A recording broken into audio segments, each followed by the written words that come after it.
Good evening, Dr. Shed, faculty members, students, dear friends. It is truly my pleasure to welcome you to another public lecture, facilitated by the President's Foundation for the Well-Being of Society, together with the School for Conflict Analysis and Resolution of George Mason University. I would like to take this opportunity, in fact, to thank George Mason University for the growing collaboration with the President's Foundation for the Well-Being of Society. It is with satisfaction that I note that over the years, interest for these events is always increasing.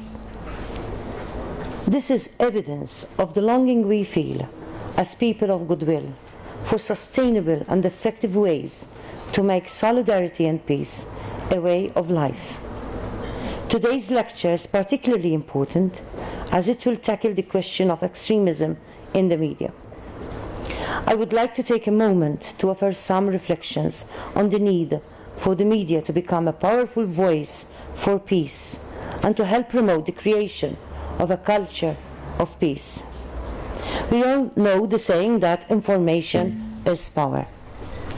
The way information is disseminated, interpreted, and presented has a significant impact on the way people talk about the events and situations unfolding around us. Many a time, perceptions are changed through the influence of the media. This fact places a tremendous responsibility upon those who communicate information. It is so essential that information is transmitted in respectful ways. The media can be catalysts, effective catalysts, to encourage a harmonious environment in which our communities can thrive. Freedom of expression is not only an essential factor for a vibrant media, but most importantly, freedom of expression is a fundamental human right and a founding value for truly transparent and inclusive democracies. Freedom of expression should be a celebration of cultural and social diversity. It honors the individuality of our lives, while at the same time it should provide a medium through which humanity can connect and engage with one another in respectful ways. When our societies lack diversity and mutually respectful sources of information, this creates social tensions. People become easier to manipulate.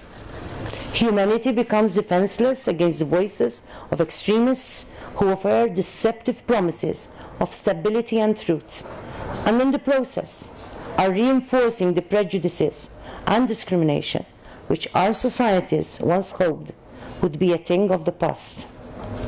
We must remember that in such circumstances, even the most seemingly developed and advanced nations are at risk when they fail to hear the enriching diversity of voices which constitute a healthy democracy.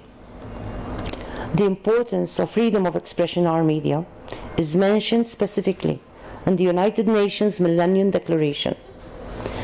The declaration states the need, and I quote, to ensure the freedom of the media to perform their essential role and the right of the public to have access to information, end quote.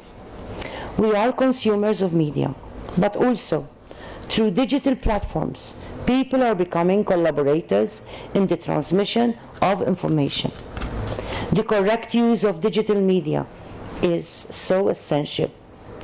Therefore, I believe that we all have a role to play to challenge the threat of hate speech. We can do this by creating environments of equilibrium and balance within our communities and our societies. We must strive for true information, where no voice is shouted down, drowned out, or ignored. It is crucially important in our times of uncertainty that we find the right balance to prevent the harm that can be caused by unrestricted speech, while also honoring freedom of expression. I am convinced that the full participation of our media can foster a positive peace approach, which will not only diminish the threat of violence, but also will promote a culture of solidarity, peace, and well-being. I believe that we must call for our news outlets and media portals to become spaces of connection and of healing. This is perfectly expressed in today's newspaper editorials, where the Times of Malta, the Malta Independent, and the Malta Today showed a strong and historical example of connecting together to share one powerful message of peace. We should be encouraged by this example of 3 major and independent English language newspapers in Malta to continue promoting conflict-sensitive and peace-oriented approaches through the media. Peace is a strong word. Peace means something powerful. Peace is the objective, but also the process by which we must transform ourselves, our communities, and our societies. By making the choice to live in this way, with dignity and in solidarity with each other, we shall truly build a united culture of peace, of benefit to both present and future generations. I urge you to use and not to abuse this democratic freedom of expression in your lives, and to be catalysts within your communities for the promotion of peace. Thank you.